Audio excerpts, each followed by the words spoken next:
여러분, 어린이 환자에 대해서 입원 진료를 중단한다. 와, 이게 여러분 사실일까요? 이게 사실이면 사상 초유의 사태가 터진 겁니다. 그런데 이게 여러분 사실이에요. 게다가 말입니다.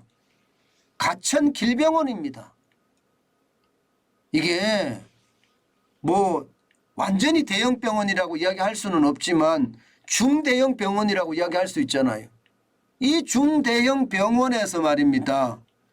보시는 것처럼 안내문에 소아청소년과 의료진 부족으로 심각하죠. 소아청소년과 입원이 잠정적으로 중단됩니다. 저희 병원을 믿고 찾아주시는 환자와 보호자분께 불편을 드리게 되어 진심으로 송구합니다. 빠른 시일 내에 정상화할 수 있도록 최선을 다하겠습니다. 여러분, 이것은 진짜 사상 초유의 사태가 터진 거죠. 세상에 이런 일이 터질까요? 아니, 환자가 입원해서 진료를 받을 수 없다니 이게 말이나 되는 이야기일까요? 근데 말이 되고 있어요.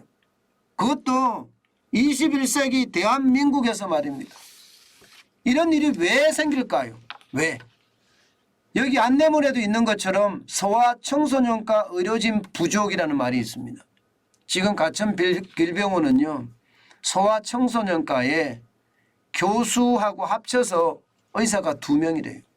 그럼 2명이면 이게 입원 진료를 하면 어떻게 돼요? 당직이라는 걸 쓰잖아요. 그죠? 당직을 쓰면 어떻게 됩니까? 그 다음날 쉬어야 되는데 교수니까 강의하러 가야 돼.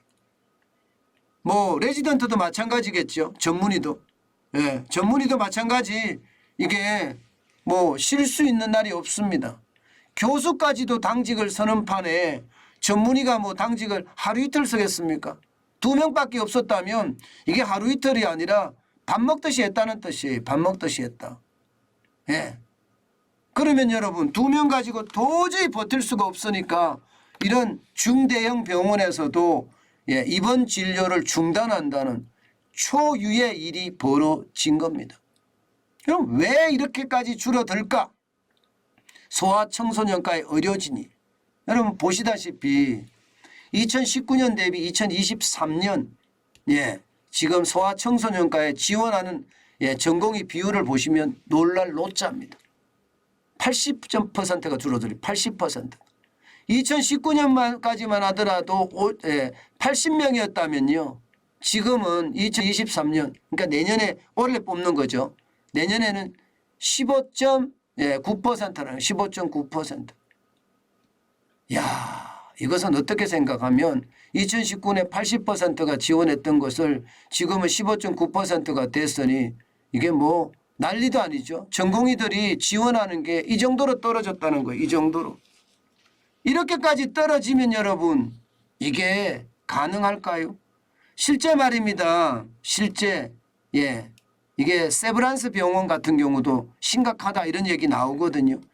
내년 소아청소년과 전공의가 한 명도 없는 병원의 비율이 32%까지 될 수도 있다.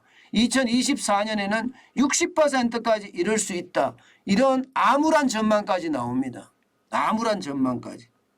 그러니 이게 소아청소년과를 외면하니까 그에 따르는 상황이 심각하다 이렇게 예상할 수가 있는 거죠. 사실 내년 대학병원 소아청소년과 전공의 지원율 지난달 병원 의사들 207명이 필요하다고 신청을 했지만요.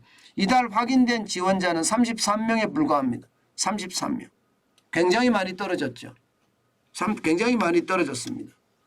그러니 이게 불안감이 얼마나 큰지 보여주는 지표라고 이야기할 수 있습니다. 그럼 왜 이럴까요? 왜? 실제 왜 이럴까요? 이유는 이렇습니다.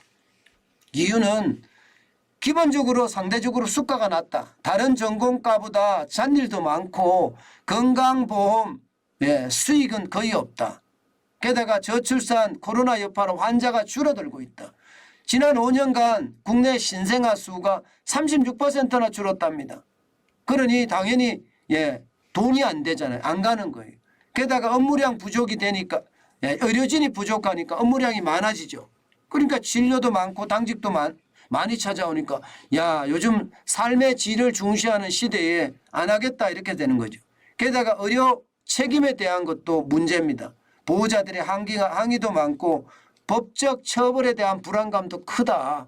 그래서 지원을 안 한다는 거예요. 참 심각합니다. 그죠? 그런데 해결책이 없느냐? 해결책이 있습니다. 이거. 해결책이 있습니다. 어떤 해결책이 있느냐? 일본에도 이랬거든요. 일본에도 인구가 줄어들면서 사실 소아청소년과 진료하는 사람들이 확 줄었습니다. 그러면서 돈이 안 되기 시작했거든요. 그런데 어떻게 했느냐? 바로 첫 번째 거예요. 상대적으로 낮은 수가. 이 수가를 올려준 거예요. 수가를 올려주니까 돈이 되기 시작하잖아요. 돈이 되기 시작하면 소아청소년과를 지원하는 의사들도 많아진다는 겁니다. 일본이 이렇게 해결을 했습니다. 아마 우리도 그런 식의 해결이 되지 않겠느냐 이렇게 예상이 되고요. 아마도 소아청소년과도 이제 의료 비용이 조금 더 올라가지 않겠느냐 이런 생각 저는 많이 합니다. 분명한 것은 이 정도로 갔다는 건 지금 우리나라의 저출산 문제가 굉장히 심각하다. 저는 이런 뜻도 된다고 봅니다. 저는 빨리란 말을 진짜 많이 쓰는데요.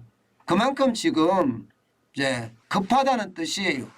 진짜 빨리 말입니다. 빨리. 대한민국이 변해야 됩니다. 지금처럼 갈라치기 하고 지금처럼 서로 으르렁거리면서 싸우는 건 빨리 없어져야 돼요. 대한민국에는요. 한마음 한뜻으로 어떻게 하면 국민이 잘 되고 어떻게 하면 국가가 잘 되는지 여기에 대한 고민을 하는 시기 빨리 와야 됩니다. 그래야지 젊은이들이 아이를 놓습니다. 아이를 낳아야지 출산율이 올라갈 거 아니에요. 그래야지 대한민국이 살아요. 이대로면요. 50년 후인가요? 50년 후에는요. 인도네시아한테도 뒤지고요. 저기 아프리카의 나이지리아한테도 뒤진다고 해요. 그렇게 우리나라가 저출산이 심각하다 이렇게 이야기합니다. 저는 어느 대통령이 됐든지 제발 통합을 이루는 대통령 나와서 말입니다.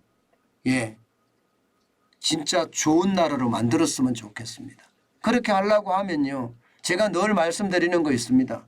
대공수사권 빨리 부활시켜라. 나라를 갈라치게 하는 사람들이 누군지 그게 만약에 간첩이라면 빨리 잡아내야 된다. 그 말씀 제가 많이 드리잖아요. 그죠? 지금 그 어느 때보다 대공수사권이 굉장히 강화가 돼서요. 나라의 혼란을 부추기는 세력들 특히 간첩들 있잖아요. 간첩들 확실하게 일소해야 됩니다. 그래야지 이게 갈라치기가 많이 줄어들고요. 우리가 더 이게 정치적인 구호로 광화문 가는 것보다가 우리가 생활적인 구호로 광화문을 간다면 생활적인 구호가 나올 정도면 광화문 가지도 않겠지만 그런 정치적인 팬덤 내지는 패거리 빨리 없어지고요. 한마음 한뜻으로 되는 대한민국이 됐으면 진짜 좋겠습니다. 지금처럼 여기저기에서 대한민국이 침몰해가는 그런 상황이 보이잖아요. 계속 이대로 간다면요. 진짜 대한민국은 침몰하고 맙니다. 그런 상황 우리 시대 우리가 만들어줘서는 안 되잖아요. 우리 후손들에게 그것은 죄악이나 다름없기 때문입니다.